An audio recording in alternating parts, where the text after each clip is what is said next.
నమస్తే, welcome to I Dream inside politics with Kavitha. తెలంగాణలో అసలు అంశాలు, సమస్యలు, పోరాటాలు ఇవన్నీ సైడ్ లైన్ అయిపోయాయా? ఎందుకని సరికొత్త అంశాలు తెర మీదకి వస్తున్నాయి? వాటి గురించే వాగ్యుద్ధాలు, ఆరోపణలు, వివాదాలు, భిన్నాభిప్రాయాలు కొనసాగుతున్నాయి.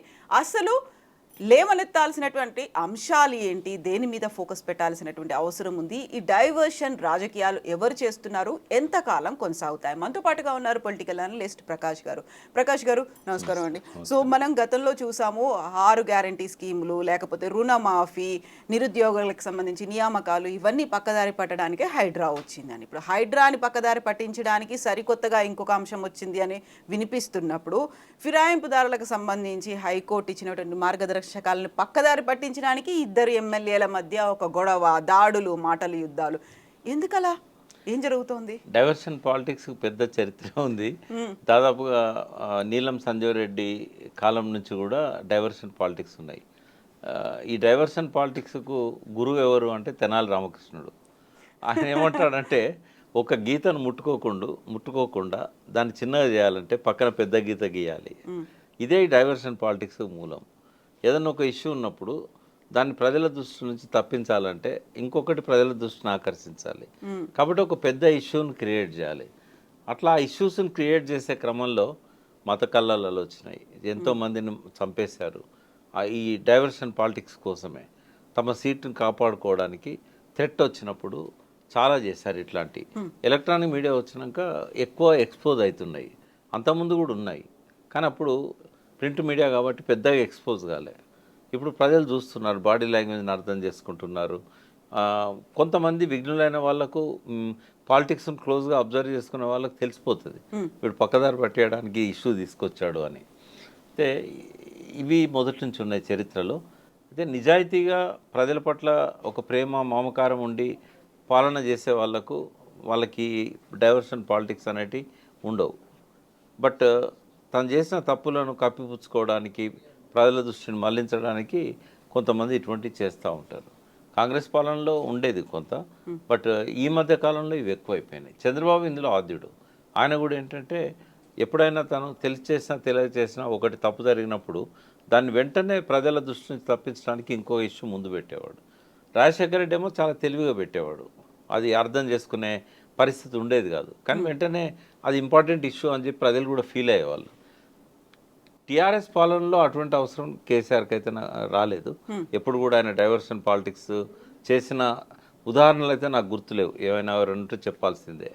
బట్ ఇప్పుడు రేవంత్ రెడ్డి వచ్చినాక ఇది బాగా అయిపోయింది.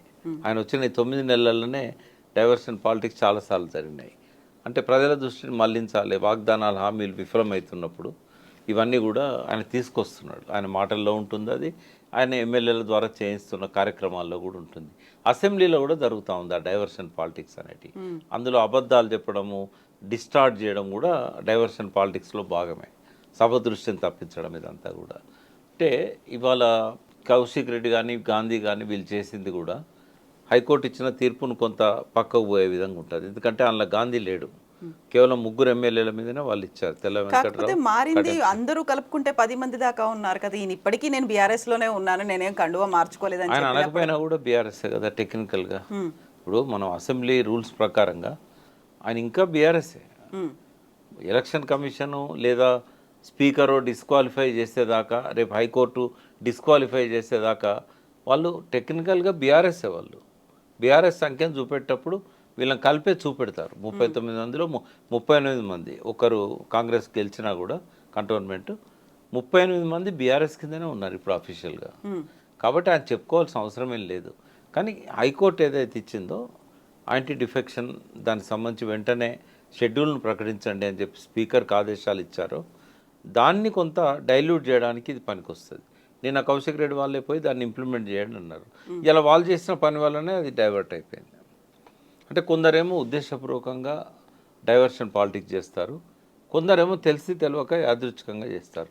దీని వెనకాల కేసీఆర్దో హరీష్ రావుదో వ్యూహం ఉన్నదని నేను అనుకోవట్లేదు.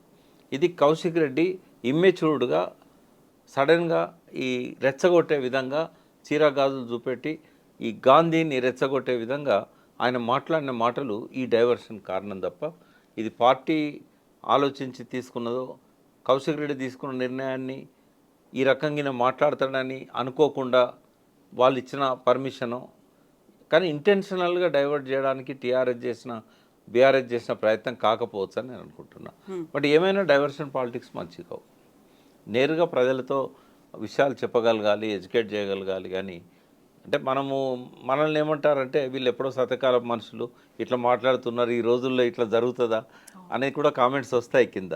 కానీ కోరుకుంటున్నాం అప్పుడు ఎందుకు మాట్లాడలేదు, ఇప్పుడే ఎందుకు మాట్లాడుతున్నారు అనేది. అదే వీళ్ళకి ఎక్కడిది అర్హత, వీళ్ళు ఇదే తప్పు చేశారు కదా, ఇట్లాంటివన్నీ వస్తున్నాయి.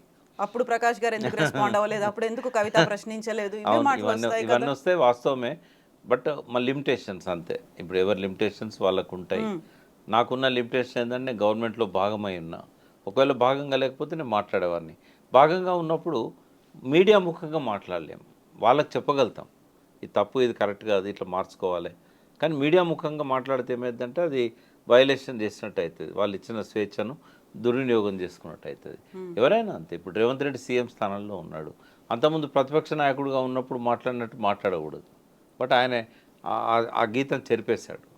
ఇప్పుడు కూడా అదే భాష మాట్లాడుతున్నాడు. అది మంచిగా అనిపిస్తుంది. ఎవరికైనా కూడా తప్పు పట్టే విధంగా ఉంటుంది. డైవర్షన్ పాలిటిక్స్ వల్ల తాత్కాలికంగా ప్రజల కళ్ళను, ప్రజల దృష్టిని వాళ్ళు తప్పించగలుగుతారు, కానీ శాశ్వతంగా తప్పించలేరు. ఏవైనా విషయాలు ప్రజల హృదయాల్లోకి ఒకసారి వెళ్ళినాయంటే తాత్కాలికంగా మీరు ఒక మేఘం అడ్డం వచ్చినట్టుగా తాత్కాలికంగా ఇష్యూని తీసుకొచ్చి ముందు పెడతారేమో, కానీ మళ్ళీ అది పైకి వస్తుంది. మళ్ళీ ప్రజల లోపల చర్చనీయాంశం అవుతుంది. కాబట్టి అది క్షణికానందమే కనుక తప్ప ఒక శాశ్వతంగా ప్రజల దృష్టిని మళ్లించడం అనేది సాధ్యం కాదు. ఎన్నో అంశాలు అట్లా వచ్చి తెరమరుగా అయితే అనుకున్నవి మళ్ళీ మేజర్ అంశాలుగా ముందుకు వచ్చిన సందర్భాలు గతంలో చాలా ఉన్నాయి. కాబట్టి అది ఎవరు అనుకున్నా కూడా ఇప్పుడు రేవంత్ రెడ్డి టెంపరీగా హైడ్రాని తీసుకొచ్చి రైతు భరోసానో లేకపోతే రుణమాఫీనో పక్కదారి పట్టిస్తా అనుకుంటే అది తప్పు. ఆయనే లేటెస్ట్గా దాని మీద వస్తున్నది కూడా ఏంటంటే బయట రాష్ట్రాల్లో ఎన్నికలున్నాయి, కాంగ్రెస్కు డబ్బు కావాలి. ఇచ్చే రాష్ట్రాలు రెండే, కర్ణాటక అండ్ ఆంధ్రప్రదేశ్, తెలంగాణ. కర్ణాటకలో కూడా ఎగ్జాస్ట్ అయిపోయి ఉన్నారు. ఇంకా తెలంగాణ దిక్కు. రేవంత్ రెడ్డి అలా సమర్థుడని గతంలో అనిపించుకున్నాడు. 2 సార్లు కాంగ్రెస్ పార్టీని కాపాడాడు రాష్ట్ర ఎన్నికలలో, జాతీయ ఎన్నికలలో. కాబట్టి ఆయన మీద బాగా బరువు పెట్టారు. ఆ బరువు పెట్టారు కాబట్టి వాళ్ళు ఏం మాట్లాడట్లేదు. ఈయన ఏం చేసినా కూడా వాళ్ళు చూసి చూడనట్టు వదిలేస్తున్నారు.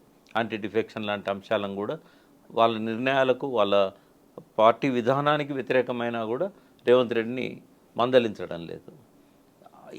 ఈ ఉద్దేశం కోసమే హైడ్రాని తీసుకొచ్చాడు. ఇంత టార్గెట్ పెట్టారు వాళ్ళు. ఆ టార్గెట్ ప్రకారం ఆ డబ్బులు పంపించాల్సి ఉన్నది. ఆ డబ్బులు ఇప్పుడు లేవు కాబట్టి బిల్డర్స్ దగ్గర నుంచి కలెక్ట్ చేసి ఇవ్వడానికే ఇది చేశాడు. ఆ టార్గెట్ కంప్లీట్ అయిన తర్వాత హైడ్రా దూకుడు తగ్గుతుంది. హైడ్రాకు ఉన్న పవర్స్ అన్ని కూడా మున్సిపాలిటీలకు, జిహెచ్ఎంసీకి, హెచ్ఎండిఏకి పంపించేసి ఇది నిర్వీర్యం అవుతుందనే ఒక వాదన ఉంది. అది కూడా డైవర్షన్ కోసం హైడ్రాని తీసుకొచ్చిండని మనం అనుకున్నాం, కానీ దాని వెనకాల ఈ స్వలాభము, ఈ స్వార్థం, ఈ రాజకీయ లక్ష్యం ఉన్నది అనేది అనుకుంటున్నాం. రెండవది, గాంధీ లాంటి వాళ్ళు అకస్మాత్తుగా ఇంతకాలం పోకుండా ఇప్పుడే ఎందుకు పోయిండ్రు? షేర్లింగంపల్లిలో కూల్చివేతలు మొదలు కాగానే గాంధీ ఎందుకు జరాల్సి వచ్చింది? ఇటువంటివన్నీ కూడా ఇప్పుడు జనం లోపల ఒక చర్చ నడుస్తూ ఉంది. కాబట్టి రేవంత్ రెడ్డి డైవర్షన్ పాలిటిక్స్తో పాటుగా వెనకాల ఇవన్నీ కూడా ఉంటాయి. డైవర్షన్ ఊరికే కేవలం దానికోసమే కాదు. ఒక డైవర్షన్ పాలిటిక్స్ తీసుకొచ్చాడు అని అంటే 2-3 ప్రయోజనాలు దాని వెనకాల ఉన్నాయనేది మనం అర్థం చేసుకోవాలి. హరీష్ రావు గారు ఇప్పటిదాకా కూడా చెప్పుకుంటూ వచ్చాడు, కేవలం ఈ రైతు రుణమాఫీని పక్కదారి పట్టేయడానికి తీసుకొచ్చాడు అని. అది ఒక్కటే కాదు, దాని వెనకాల ఇవి కూడా ఉన్నాయనేది నేను హరీష్ రావు గారికి గుర్తు చేస్తున్నాను. ఇప్పుడు 4 రాష్ట్రాల ఎన్నికల కోసమే హైడ్రాని తీసుకొచ్చారనుకున్నప్పుడు హైడ్రా ఒక మంచి కార్యక్రమానికి వచ్చింది, లేకుంటే భవిష్యత్తు కోసం, మన చెరువుల పరిరక్షణ కోసం, డిజాస్టర్ మేనేజ్మెంట్ కోసం తీసుకొచ్చామని చెప్తున్నప్పుడు ఇన్ని రకాల వాదనలు వినిపిస్తున్నాయి, ఇన్ని కోణాలు ఉన్నాయి, ఇన్ని డైవర్షన్స్ ఉన్నాయని చెప్పినప్పుడు నిజంగా ఒక చిత్తశుద్ధిగా హైడ్రాని ఎందుకు తీసుకొచ్చామనేది చెప్పాల్సినటువంటి అవసరం అయితే మళ్ళీ ఉంది కదా. ఆయన ఎన్నిసార్లు చెప్పినా ప్రజలు నమ్మరు. ఎందుకంటే ఏదైనా ఒకటి ప్రజల కోసం తీసుకొచ్చినప్పుడు దాని మీద కొంత చర్చ జరగాలి. అంటే బయట జరగకపోయినా గవర్నమెంట్లో జరగాలి. అని ఏ ఆఫీసర్లతో మాట్లాడి హైడ్రాని తీసుకొచ్చాడు. ఇప్పుడు జలవనరుల శాఖలో నేను 7 సంవత్సరాలు పనిచేశాను. నేను ఇంజనీర్స్ని అడిగాను, ఎవరితో సమావేశం జరగలే. మైనర్ ఇరిగేషన్లో పనిచేసిన వాళ్ళు చాలామంది ఉన్నారు. హైదరాబాద్ లేక్స్ మీద పనిచేసిన అధికారులు చాలామంది ఉన్నారు. ఇప్పుడు ముందు ఫీడ్బ్యాక్ తీసుకోవాలి. ఏ చెరువులలో ఎప్పటి నుంచి ఆక్రమణ మొదలైనవి, తర్వాత మనకున్న హక్కు ఏంటి, అసలు ప్రభుత్వం ఎట్లా ఆపగలుగుతుంది, గతంలో ఎందుకు ఈ ఆక్రమణలు జరిగినప్పుడు ప్రభుత్వాలు ఆపలేకపోయినాయి, చట్టబద్ధత ఎంత మేరకు ఉన్నది. ఎందుకంటే గతంలో హైకోర్టులే ఆర్డర్స్ ఇచ్చాయి, ఇది పట్టా భూమి, ఆ చెరువులో ఉన్నా కూడా దాని ఓనర్ అతనే, కాబట్టి పర్మిషన్స్ ఇవ్వండి అని మున్సిపాలిటీలకు డైరెక్షన్స్ ఇచ్చిన జడ్జిమెంట్స్ ఉన్నాయి. మరి అప్పుడు కోర్టు పర్మిషన్తో ఆ ల్యాండ్లో బిల్డింగ్స్ కట్టిన వాళ్ళను నువ్వు ఎట్లా కూల్ చేస్తావు? తర్వాత ప్రభుత్వాలే పట్టాలు ఇచ్చినాయి. మొన్న కూడా కేసీఆర్ గారు 59 జీవో నంబర్ 59/58 ఆయన అధికారంలోకి రాగానే 60 గజాలు, 70 గజాలు, 100 గజాలు, 200 గజాల్లో ఇండ్లు కట్టుకున్న వాళ్ళని రెగ్యులరైజ్ చేశాడు కదా. మరి అందులో బస్తీలు లేవా? ఆ బస్తీలో చెరువులు లేవా? ఆ బస్తీలు చెరువు శిఖంలో లేవా? ఆ బస్తీలు నాలాల మీద లేవా? బఫర్ జోన్లలో లేవా? మరి అడిగినావా? జీపీని పిలిచి కూర్చోబెట్టుకొని మన గవర్నమెంట్ ఇచ్చిన ఆర్డర్స్కి వ్యతిరేకంగా మనం కూల్చివేతలు టేకప్ చేయొచ్చా? అంటే బాదరగా దాన్ని ఇంప్లిమెంట్ చేయడంలోనే ఒక దురుద్దేశం అనేది, దాని వేరే స్వప్రయోజనాలు అనేవి మనకు కనబడుతూ ఉన్నాయి. సరే, దాన్ని ఆ ప్రజలు అనుమానించకుండా ఉండడానికి ఒక సిన్సియర్ ఆఫీసర్ని తీసుకొచ్చి పెట్టాడు. అంత మాత్రాన ఎఫర్ట్ సిన్సియర్ అని ఎట్లా అంటాం? ఇంకోటి, అటాక్ చేయడమే సెలబ్రిటీ మీద ఎందుకు చేయాల్సి వచ్చింది? ఇవన్నీ ప్రశ్నలున్నాయి. తన లక్ష్యం నెరవేరిందేమో, ఇప్పుడు హైడ్రా దూకుడు అనేది ఆగిపోయింది. హైడ్రా చేయాల్సిన పనులు ఇప్పుడు జిహెచ్ఎంసీలకు అప్పచెప్పాడు, లోకల్ మున్సిపాలిటీలకు అప్పచెప్పారు. చట్టబద్ధత తీసుకొస్తా అన్నాడు, ఈ రోజు వరకు దాని మీద మళ్ళీ చర్చ లేదు. నిజంగానే చట్టబద్ధత తేవాలంటే ఇటువంటి చట్టాలు ఎక్కడెక్కడున్నాయి, హైదరాబాద్కున్న ప్రత్యేక పరిస్థితి ఏంది, ఇవన్నీ చేయాల్సిన అవసరం ఉన్నది. ఇవన్నీ కేవలం ఏంటంటే డైవర్షన్ పాలిటిక్స్లో కూడా స్వార్థము, తన స్వప్రయోజనాలు, పార్టీ ప్రయోజనాలు ఇవన్నీ కూడా దాగి ఉన్నాయి. ప్రజల దృష్టిని మళ్లించడం ఒకటే కాదు, ఇవి కూడా మనం గమనించాల్సిన అవసరం ఉంది. కేవలం మనం డైవర్షన్ పాలిటిక్స్ అనుకోవడానికి లేదు. ఈ ప్రయోజనాలు అన్నీ ఉన్నాయి కాబట్టి దీనికి ఎక్కువ ప్రచారాన్ని కల్పించి, ప్రచారం అంతా రావడానికి ప్రధాన కారణం సెలబ్రిటీ మీద ఫస్ట్ అటాక్ చేయడం. ఇంకా మొత్తం ఒక్కసారి తెలంగాణ ఆంధ్ర రెండు నెవరిపోయే విధంగా మీడియాలో అదంతా కనబడడం, నాగార్జున దాన్ని టచ్ చేశాడు, నాగార్జున కన్వెన్షన్ కూర్చేశాడు, ఇదేంటంటే బాగా పబ్లిసిటీ అయింది. దాంతో ఇక మిగతా అన్నీ మరుగున ఓడిపోయినాయి. అదే ఎక్కడనో ఒక చిన్న బిల్డింగ్ నువ్వులో కొడితే అది వార్త కాకపోయేది. ఇప్పుడు హైకోర్టు ఇచ్చినటువంటి గైడ్ లైన్స్ అనేవి ఉన్నవి. దానం నాగేందర్, కడియం శ్రీహరి, తెల్లం వెంకట్రావు, ఈ ముగ్గురికి సంబంధించి యాక్చువల్గా 4 వారాల గడువులో ఆల్మోస్ట్ ఒక వన్ వీక్ అనేది గడిచిపోయే స్టేజ్కి వచ్చినప్పుడు ఏం జరుగుతుంది, తెలంగాణలో రాజకీయాలు ఎలా అవుతాయని మీరు అనుకుంటున్నారు? అంటే డిస్క్వాలిఫై కాగానే ఎలక్షన్స్ వస్తాయి మళ్ళీ. బట్ ఎప్పుడు డిస్క్వాలిఫై చేస్తారనేది ఇంపార్టెంట్ ఇక్కడ. ఇప్పుడు స్పీకర్ దాని మీద పూర్తి విచారణ జరపాలి. సాక్ష్యాలన్నీ కళ్ళ ముందే ఉన్నాయి, తేల్చాలంటే వారం కంటే ఎక్కువ పట్టదు, ఒక 4 సిట్టింగ్లతోని తేల్చవచ్చు. బట్ అధికార పార్టీలోకి పోయారు కాబట్టి వాళ్ళు అంత తొందరగా తేల్చారు. గతంలో అయితే రాజశేఖర రెడ్డి గారినప్పుడు కిరణ్ కుమార్ రెడ్డి 3 ఏళ్ళు నాంచి 2009 ఎలక్షన్ల కంటే కొంచెం ముందు, ఒక 3 నెలల ముందో 6 నెలల ముందో ఆయన డిస్క్వాలిఫై చేశాడు అప్పుడు ఎమ్మెల్యేలను. మళ్ళీ ఎలక్షన్లు వచ్చే అవకాశం లేదు. కోర్టులు నేరుగా అసెంబ్లీ వ్యవహారాలలో జోక్యం చేసుకోవు, కానీ రాజ్యాంగ హక్కులను ఉల్లంఘించే పరిస్థితి వచ్చినప్పుడు మాత్రమే కోర్టులు జోక్యం చేసుకుంటాయి. ఇక్కడ ఏం చేయాల్సి ఉందంటే ఎమ్మెల్యేల ద్వారా స్పీకర్ మీద ఒత్తిడి పెంచి అఖిలపక్షం మిగతా వాళ్ళని కూడా కూడగట్టుకొని మజ్లిస్ని అవకాశం ఉంటే వాళ్ళ ద్వారా కూడా దీన్ని ఒక 3 నెలల్లో 2 నెలల్లో టైం పెట్టుకొని ఆ టైం ఫ్రేమ్లో తేల్చండి అని స్పీకర్ గారికి ముందే చెప్పాలి. కనీసం వీళ్ళ ఒత్తిడి వల్లనైనా షెడ్యూల్ అనేది దూరం జరగకుండా ఒక 100 డేస్ లోపో, 90 డేస్ లోపో, 60 డేస్ లోపో ఆయన డిసైడ్ చేసుకుంటాడు. ఆయన పైన ముఖ్యమంత్రి ఒత్తిడి ఉంటుంది డెఫినెట్గా. ఆ ఒత్తిడికి సమాధానం ఆయన చెప్పలేడు, మిగతా ఎమ్మెల్యేల వైపు నుంచి ఒత్తిడిని కౌంటర్ ఒత్తిడి పెట్టాలి. నేనేం చేయాలంటే స్పీకర్ గారు అనే పరిస్థితి రావాలి, అందరు ఎమ్మెల్యేలు పట్టుబడుతున్నారు, నేను దీన్ని లాగలేను, హైకోర్టు కూడా తప్పుపడుతుంది, ఆ సిచ్యువేషన్ క్రియేట్ చేయాలి.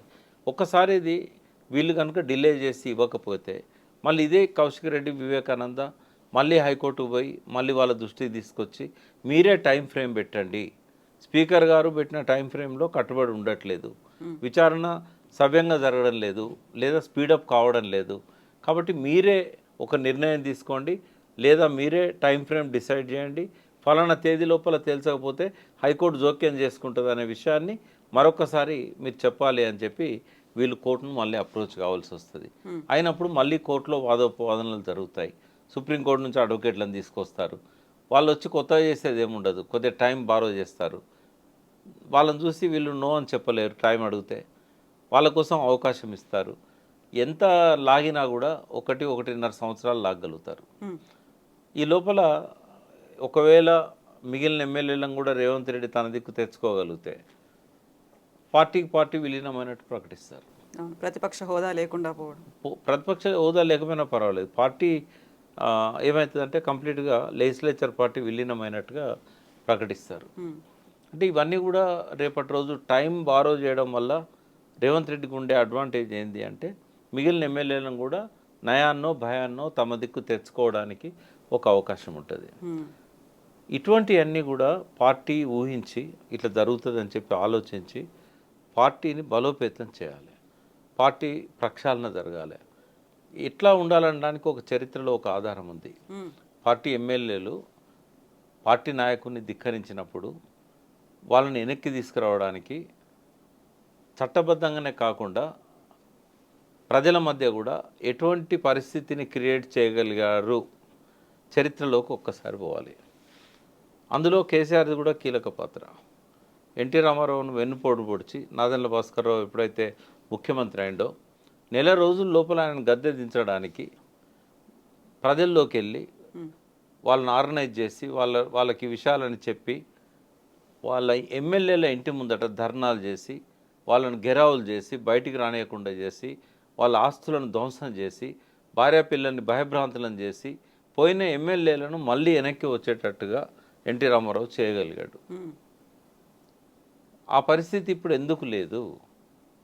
ధైర్యంగా ఎమ్మెల్యేలు ఈ పార్టీ తరఫున గెలిచి ఇంకో పార్టీ దిక్కుపోతే ఇంటి ముందట ఒక ధర్నా చేసినావా? ప్రజల్లోకి పోయి టీఆర్ఎస్ ఓటర్సే కదా వాళ్ళు, కేవలం ఒక ఎమ్మెల్యే వల్లనే అక్కడ అంత పార్టీ బిల్డ్ కాలే కదా. కాకుండా ఇప్పుడు చెప్తున్న మాట నియోజకవర్గ అభివృద్ధి కోసం, గతంలో బంగారు తెలంగాణ కోసం అని వచ్చినప్పుడు పునర్నిర్మాణం కోసం అనే మాట వస్తుంది, నియోజకవర్గ అభివృద్ధి కోసం అనే మాట చెప్తున్నారు ఎమ్మెల్యేలు. ఎన్ని మాటలని చెప్పనియండి, అప్పుడు టీఆర్ఎస్లోకి కాంగ్రెస్ ఎమ్మెల్యేలు వచ్చినప్పుడు ఆ పార్టీ చేయలేకపోయింది. ఇప్పుడు బీఆర్ఎస్ ఎమ్మెల్యేలు కాంగ్రెస్లోకి పోయినప్పుడు బీఆర్ఎస్ చేయలేకపోయింది. ఇది ఒక అశక్తత. వీళ్ళ నిర్లిప్తతే ఈ అవలక్షణాలన్నింటినీ పెంచి పోషిస్తున్నది. అంటే పార్టీలు కనుక సవ్యంగా ఆలోచించినట్టయితే ఏ ఎమ్మెల్యే కూడా గోడ దూకడానికి ధైర్యం చేయడు. అంటే ఇవి నిర్జీవం అయిపోయినాయి. ఒక పద్ధతిలో పార్టీలను నడిపే శక్తి వీళ్ళకు లేదు. నిర్లిప్తంగా ఇంట్లో కూర్చుంటే ఇదే జరుగుతుంది. ప్రజల మధ్యకు వచ్చి ఉద్యమాలను బిల్డ్ చేయాలి. ఉద్యమ పార్టీ కదా, ఎందుకు చేయకూడదు? ఇప్పుడు దానం నాగేందర్ ఎప్పుడైతే నిర్ణయం తీసుకున్నాడో ఖైరతాబాద్లో ప్రతి డివిజన్లో కూడా ఆయన దిష్టిబొమ్మలు తలగబెట్టాల్సి ఉండే, ఆయన ఇంటి ముందర పోయి ధర్నా చేయాల్సి ఉండే, ఆయన బయట ఎక్కడ కూడా పబ్లిక్లో తిరగనీయకుండా ఆపగలగాల్సి ఉండే. లేరా టీఆర్ఎస్ క్యాడర్ లేదా? ఆ ఉద్యమ స్వభావం ఎక్కడ పంట కలిసింది? నీకు ఉద్యమకారులు వద్దనుకున్నప్పుడు ఇటువంటివి జరిగాయి. ఉద్యమకారులను పక్కకు పెట్టినప్పుడు పూర్తి రాజకీయ స్వార్థంతో ఉన్న వాళ్ళే ఆ పార్టీలో ఉంటారు. వాళ్ళు ఎందుకు చేస్తారు ఈ పనులు? చేయరు. వాళ్ళు పూర్తిగా దిగజార్చాయి ఈ పార్టీలన్నీ కూడా. ఆ సంస్కృతిని పూర్తిగా మంట కలిపినాయి. అవసరం కోసం ప్రజల్ని ఓట్లుగా వాడుకుంటున్నారు తప్ప విలువలను మంట కలిపారు. అంటే ఏ పార్టీ దానికి అతీతం కాదు. కాబట్టి ప్రజల లోపల ఆవేశాలను ఉద్రేకాలను మంచి కోసం వాడుకునే అవకాశాన్ని వీళ్ళు పోగొట్టుకున్నారు. ఇప్పుడేమైంది? నువ్వు పోయి అడిగితే నువ్వు చేయలేదు ఆ తప్పు అని అడుగుతారు. మరి అప్పుడు తప్పు చేసే ముందే రేపు నన్ను ప్రశ్నిస్తారనే భయం నీకు ఉండుంటే ఇవాళ జరగపోయేది కదా. ప్రజల లోపల ఆ చలనం ఎందుకు లేదు? నీకు ఓటేసిన కార్యకర్తల్లో నిలదీసే తత్వం ఎందుకు పోయింది అంటే నువ్వే చంపినావు కదా. వాడు తప్పు చేసిండని నువ్వు తప్పు చేయడం వల్ల నీకు ఇలా ముఖమెత్తుకునే పరిస్థితి లేదు కదా. ఎవరు చెప్పాలి? అందుకే రేవంత్ రెడ్డి ఏం చేసినా కూడా చెల్లుతున్నది. దానిలో ఎవరి ఫెయిల్యూర్ ఉంది? కేసీఆర్ గారి ఫెయిల్యూర్ ఉంది, బీఆర్ఎస్ పార్టీ ఫెయిల్యూర్ ఉంది. జరుగుతాయి, ఇవి జరుగుతూనే ఉంటాయి. మనం చర్చిస్తూనే ఉంటాం, ప్రజలు చూస్తూనే ఉంటారు. ఇవి టైంపాస్ రాజకీయాల్లాగా మారిపోయినాయి. చలనం లేకుండా అయిపోయింది. అంటే విలువలను మంట కలుపుతుంటే కూడా అదేదో టైంపాస్కు వీడియోలో ఒక పాట చూసినట్టు చూసి ఎవరి పనులలో వాళ్ళు లీనమైపోతుంటారు ప్రజలు. ఒక ప్రత్యామ్నాయ రాజకీయ సంస్కృతిని మళ్ళీ బయటికి తీసే ఒక సంస్థ కానీ మనుషులు కానీ ఇవాళ సమాజానికి అవసరం. ప్రజల్లోంచే రావాలి వాళ్ళు ఆ శక్తులు. వీళ్ళకే రాజకీయాలన్నీ దారదత్తం చేశాం. ఈ తెలంగాణ సవ్యంగా రాజకీయాలు జరగాలంటే ఒక కొత్త రాజకీయ పార్టీ రావాలి. అది ప్రాంతీయ పార్టీ అయి ఉండాలి.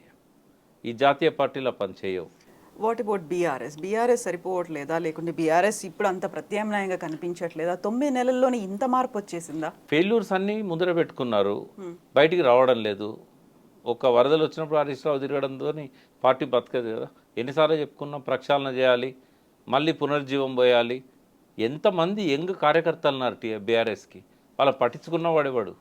మొత్తం ఎమ్మెల్యేలకు వదిలిపెట్టి కూర్చుంటే మీ 10 సంవత్సరాలు ఇప్పటికి ఉన్నారు, వాళ్ళకి దండం పెట్టాలి. ఎందుకంటే ఇప్పటికి టీఆర్ఎస్ను బీఆర్ఎస్ వదిలిపెట్టి పోతలేరు.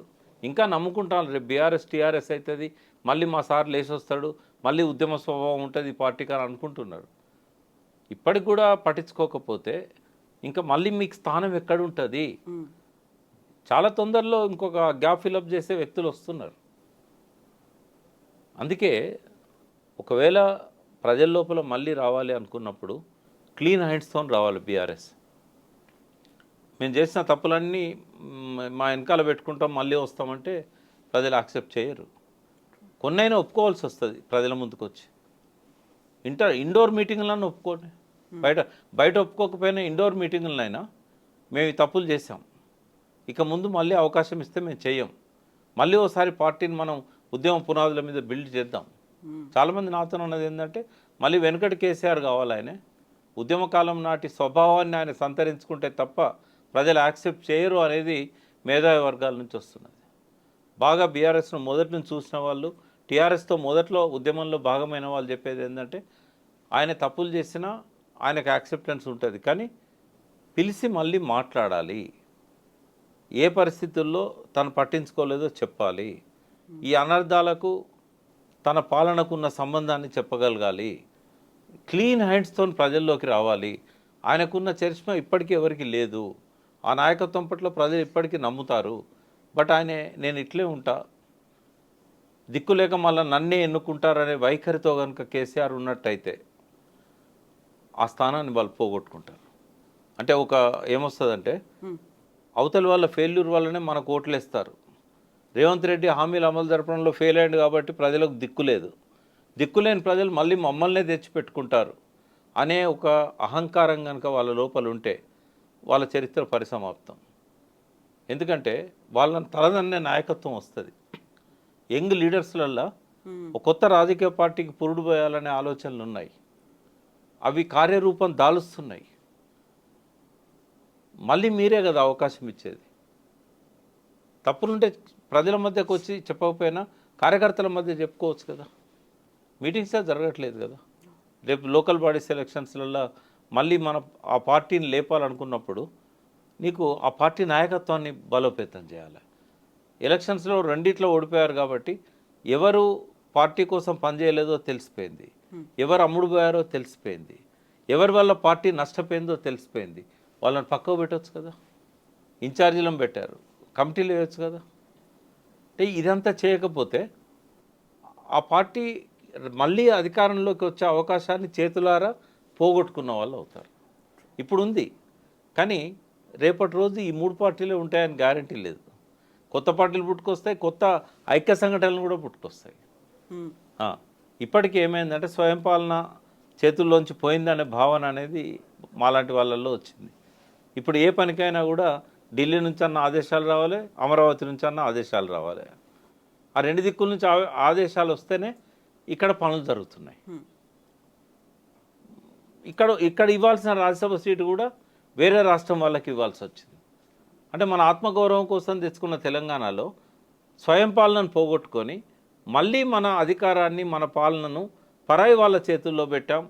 వాళ్ళు చెప్తేనే ఇక్కడ పని జరిగే విధంగా మనల్ని మనమే పోగొట్టుకున్నామనే ఒక భావన వస్తూ ఉంది. అప్పుడు ప్రత్యామ్నాయం ఏంటి అన్నప్పుడు 2 ఉంటాయి ప్రజల ముందు. ఒకటి, మళ్ళీ బీఆర్ఎస్ ప్రాంతీయ పార్టీ కాబట్టి తెచ్చిపెట్టుకోవాలి, లేదు అనంటే ప్రత్యామ్నాయ రాజకీయ పార్టీ రావాలి.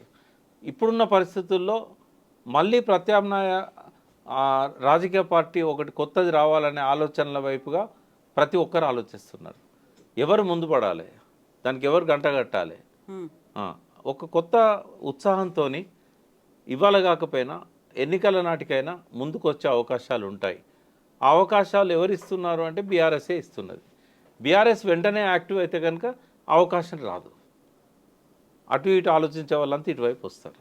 రెండవది, నక్సలైట్ ఉద్యమం అనేది దాదాపుగా 10 సంవత్సరాలు ఇక్కడ నిర్జీవం అయిపోయింది. ఇప్పుడు కాంగ్రెస్ చేతిలో అధికారం పెట్టాము, 3 నెలలు కాలేదు, 2 ఎన్కౌంటర్లు అయినాయి, 7 చనిపోయారు. మళ్ళీ మొదలైంది. నెత్తురులకే తెలంగాణ వద్దు, హరిత తెలంగాణ ముద్దు అనుకున్నాం. మళ్ళీ చరిత్ర పునరావృతం అవుతున్నది. అంటే మాలాంటి వాళ్ళ జీవితకాలంలోనే మేము సాధించిన విజయాలు మంట కలుపుతూ ఉంటే గుండె మండుతున్నది. దీనికి కారణం ఎవరు? ఇవన్నీ కూడా ఆలోచించాల్సిన అవసరం ఉంది. ఈ పనికిమాలిన వివాదాలలో పడిపోయి ఒకరినొకరు తిట్టుకుంటూ ప్రజలను ప్రేక్షక పాత్ర వహించేలాగా చేసినట్టయితే ఈ ప్రాంతానికి భవిష్యత్తు ఉండదు. వాళ్ళకు ఉంటుంది కావచ్చు సంపాదించుకోవడానికి, కానీ ఈ ప్రాంత అభివృద్ధిని, ఈ ప్రాంతంలో విలువలను కాపాడాలనే వాళ్లకు ఇటువంటివన్నీ కూడా గుండె మంటగానే ఉంటాయి. సో ఇవన్నీ కేసీఆర్ వింటారని మీరు అనుకుంటున్నారా? మారతారని ఒక ఆలోచన అలాంటిది ఏదైనా ఉందా? మారతాడో లేదో ఆయన ఇష్టం, చూస్తాడు, వింటాడు, లేకపోతే క్యారీ చేస్తారు కొందరు. ఓకే, బట్ ఆయన మౌనం అనేది 1 నెల, 2 నెలలు, 3 నెలలు, 6 నెలలు భరించాం. కానీ 9 నెలలు ఆయన మౌనం ఏం చేస్తుందంటే కొత్త రాజకీయ శక్తులకు పురుడు పోయడానికి కారణమవుతుంది. ఇప్పటికైనా ఆయన బయటికి రావాలి, ఆయన యాక్టివ్ కావాలి. ఆయనకున్న నాయకత్వ లక్షణాలు ఉన్న వాళ్ళు ఎవరూ లేరు ఇక్కడ. కొన్ని పొరపాట్లు చేయొచ్చు, తన స్వయంకృత అపరాధం వల్ల ఓడిపోవచ్చు, బట్ ఓటమి శాశ్వతం కాదు, మళ్ళీ వచ్చే అవకాశం ఉంది. కానీ ఆయన ఆలోచనలలో కనుక వీళ్ళే మళ్ళీ నన్ను ఎన్నుకునే రోజు వస్తుంది, నేనేం చేయకపోయినా నన్ను తీసుకొచ్చి మళ్ళీ ముఖ్యమంత్రిని చేస్తారనుకుంటే మాత్రం అది తప్పు, అది జరగదు, అప్రమత్తంగా ఉండాలని ఒక వార్నింగ్, ఒక కాషన్ నా వైపు నుంచి ఇస్తుంది. ఎస్ ప్రకాష్ గారు, థ్యాంక్ యూ సో మచ్ అండి. Thank you.